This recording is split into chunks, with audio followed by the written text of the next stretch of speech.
they've blocked off all the entrances with corrugated iron and we can't find a way in. There's a ladder here. I feel a bit bad. Another death one. Straight up death threat.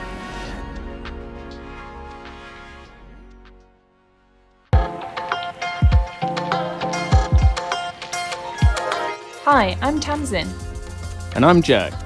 We live in the southwestern Chinese city of Chengdu. This is Momo, a dog we met on the streets as a puppy. And this is Qiu Qiu, who we adopted more recently from a local shelter. Back in 2020, we built bamboo bikes here in Chengdu, aiming to cycle back to the UK. Borders are currently closed due to the pandemic, but while we're here, we want to take you along on our local adventures. Following a different theme each month, we're seeking out another side of China.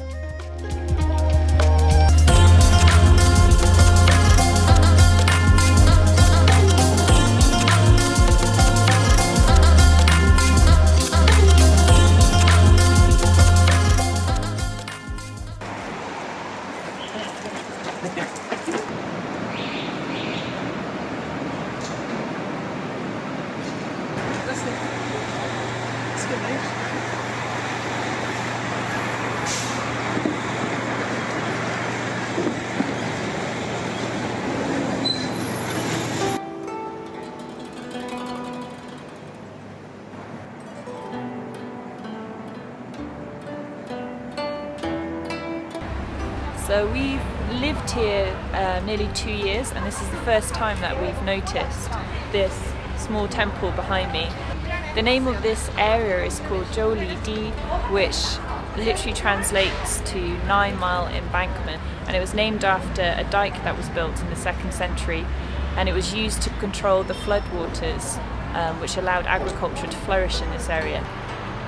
This is the last remnant still standing of the old dike that was built here, and it's just amazing to see something so small that played such an important role in the history of this area 1800 years ago.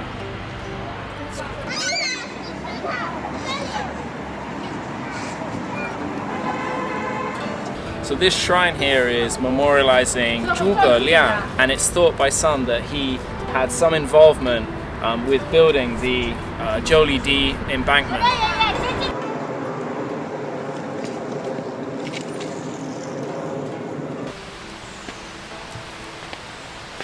That's pretty interesting, isn't it? Yeah, I can't believe we lived so close to it.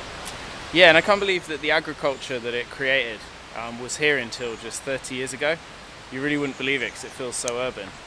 But one thing we have been noticing recently is that all around here there are small little pockets of farming and agriculture that are kind of hidden from the rest of the city. So what we're going to do now is take the girls back home, grab our bikes and go out and try and find as many as we can in a 5-kilometer radius around our house.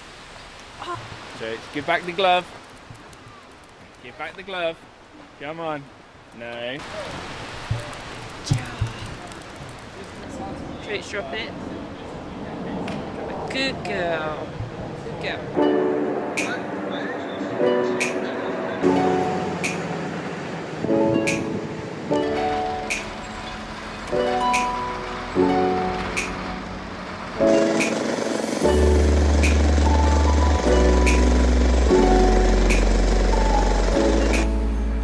So we found our first cai di, which is vegetable plot, but it's just behind this tube station. It's a bit too high, I don't think this is how the aunties and uncles get in. So we need to go and find the entrance. Okay, let's go there. Let's go.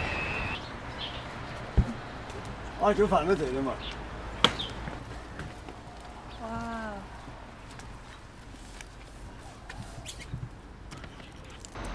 So this is the first vegetable plot that we found. This kind of phenomenon that you see here, it's known as Intra-Urban Small-Scale Agriculture, and it's basically just people opportunistically growing vegetables and farming wherever they can in unused land. So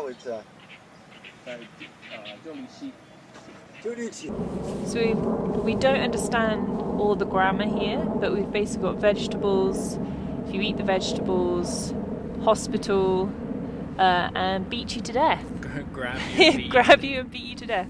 So we don't understand the full grammar of it, but again, Get another get the vibe. So I think stealing vegetables is a problem, isn't it? Yeah, I don't think, from what we've read about, it's not like the biggest problem, and actually just a few veggies going missing now and then is not the biggest issue, but we can never tell if these signs are a joke or if they're actually I think they're abusive. joking. I think we're safe.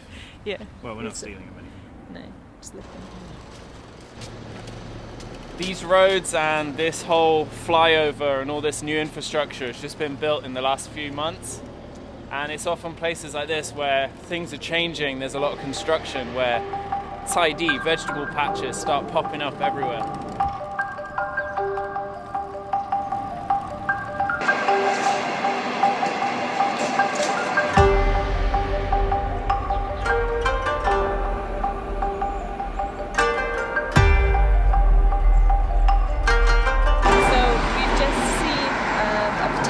Vegetable plot across the road.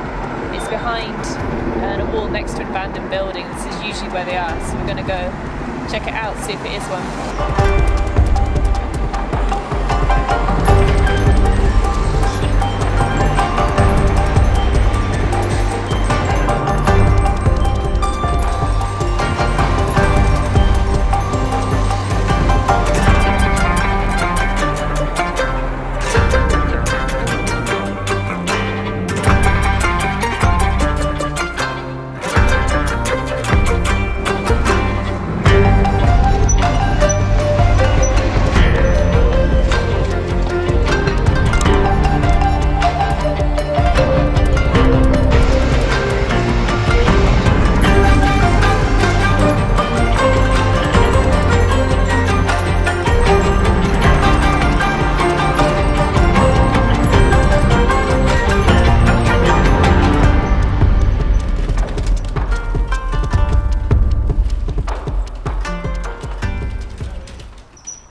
Right next to the railway. Should we go and have a look further in?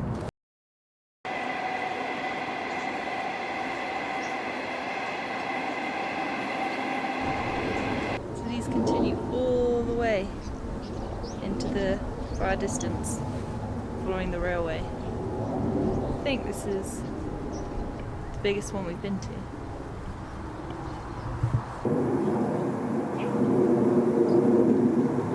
This is the most amazing spot we've visited so far. I really feel blown away. It feels like we're in a village separated off from the rest of the city.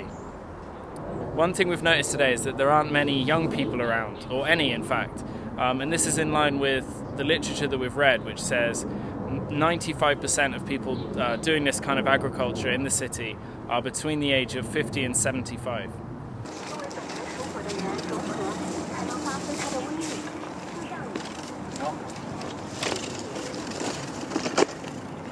So we're going to take you to a very special vegetable plot, or tidy, which is our neighbours. Mr. Joe has been our neighbour for the last few years, and recently he said he would like to show us his vegetable plot, so we're going to go and check it out. Cool.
起码有30多人。30。啊，30多他们都是家。这里的人吗？哦，周围的，哎，周围的，到处都有。你们有时候卖你的蔬菜吗？我不卖。不卖，只给给别人啊。哦，不卖。哦。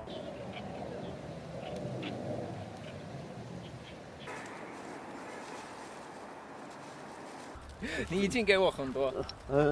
吃完没嘛？我的家里还有。还有啊。还有。那隔几天呢又走。可以。吃完了就走。可以。谢谢。那就给备菜。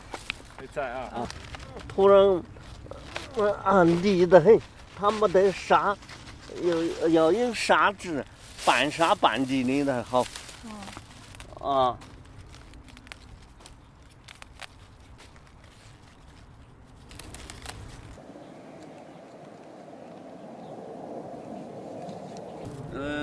3年了。3年。哇。我老婆，我是膝关节坏了。照了华西医院的置换要膝关节。照我老婆就先来这个这挖了这治的。我后头来呢，就我蹦不到门，我脚痛噻。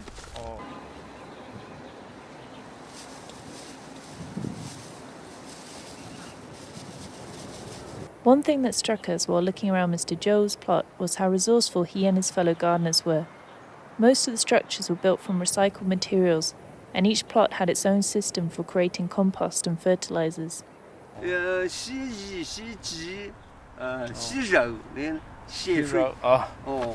He washes his meat with that and puts it in the bottle.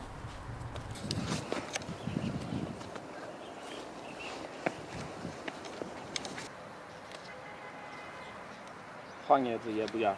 黄叶子不要，黄叶子。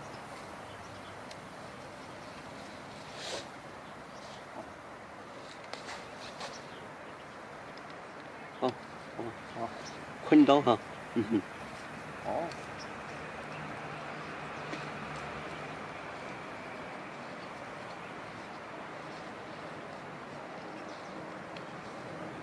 刀子给。